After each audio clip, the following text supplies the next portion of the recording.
At the fatty carotid versus carotid-refractive surgery. My plaintiff showed the biometry and the pentacam. একটা কথা বলি, আমি সবসময় বলি সবাইকে চশমা ছাড়া রাখা যায় না, তাহলে বাংলাদেশের কোথাও আপনি চশমা পরা মানুষ দেখতেন না। The biometry and the pentacam that he showed, this case is absolutely contraindicated for refractive surgery, any kind of carotid refractive surgery, any kind of fatty carotid surgery. So that is not the example.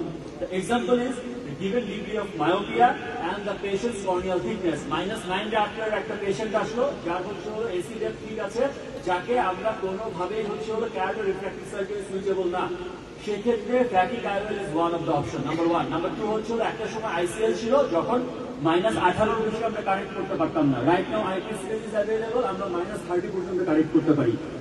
But R next হচ্ছে হলো definitely যে ড্রাইনেসের কথাটা আসছে সেটা ল্যাসিড versus mild, not ল্যাসিড versus fatty কায়োল।